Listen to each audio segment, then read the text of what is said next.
Welcome to The Explainer. Today, we're about to uncover the story of a building that's been at the very heart of a nation for nearly 1,000 years. All right, first things first, let's just get our heads around the sheer scale here. Windsor Castle covers a massive 13 acres. I mean, that's not just big, that is huge. And then you have to think about its age. We're talking over 950 years of continuous history.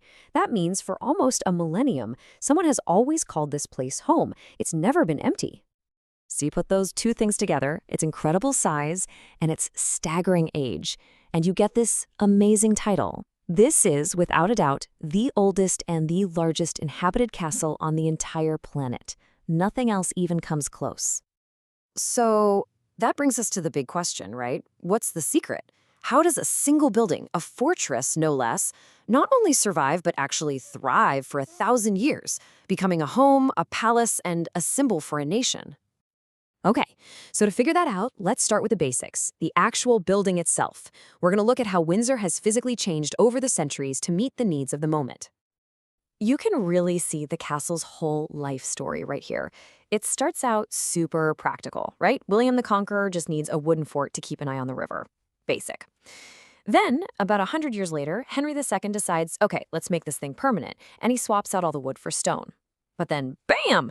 Edward III comes along and just goes all out. We're talking the equivalent of $2 billion today. He turns it from a simple fort into this jaw-dropping Gothic palace.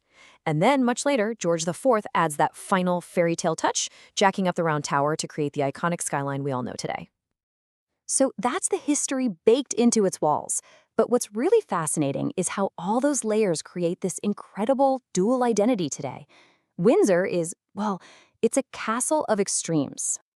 I mean, think about this. On one hand, you've got these ancient, deeply traditional rituals like the Order of the Garter procession. We're talking knights in velvet robes, a ceremony that's been happening since 1348.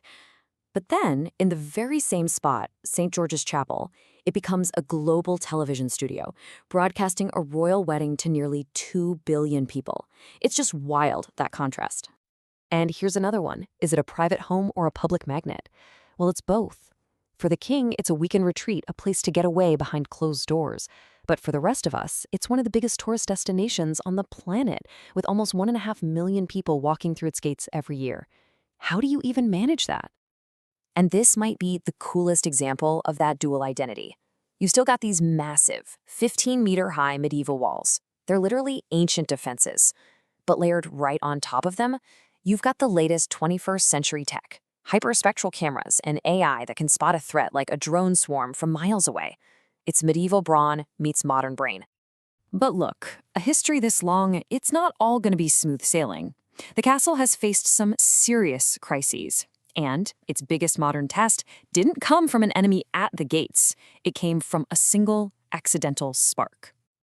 Just picture it. November 20th, 1992. On this one day, a bit of bad luck starts a chain reaction that threatens to wipe out centuries of history in just a few hours. So here's how it went down. It all starts with something so small. A hot spotlight gets too close to a curtain. That's a spark. But that spark turns into an absolute inferno that rages for 9 hours, just destroying 115 rooms.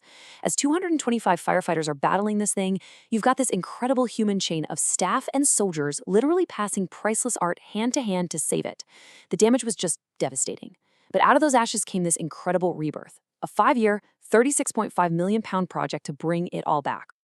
And here's the really interesting part. That disaster forced them to get smart. It became a huge catalyst for innovation. So yeah, they replaced the old wiring, but they went way beyond that.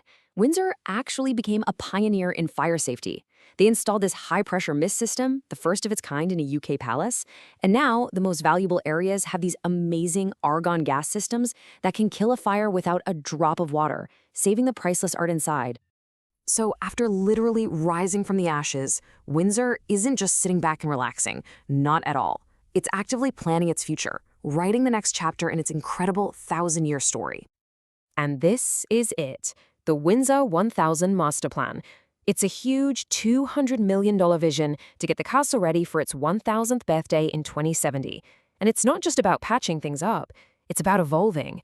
Phase 1 will make the visitor experience even better. Phase 2 is about opening up parts of the castle nobody gets to see, like the royal crypts. But the biggest goal, the really mind-blowing part, is to go zero carbon by 2030 by using a heat pump that literally draws energy from the River Thames. An ancient castle going green. How cool is that? So when you put it all together, you realize Windsor Castle isn't just some dusty old relic. It's a living, breathing thing. It's a place that learns from disaster, embraces the future, and is constantly adapting. It's been here for 1,000 years, and it's already gearing up for the next 1,000. Which really makes you wonder, doesn't it? What will these walls see next?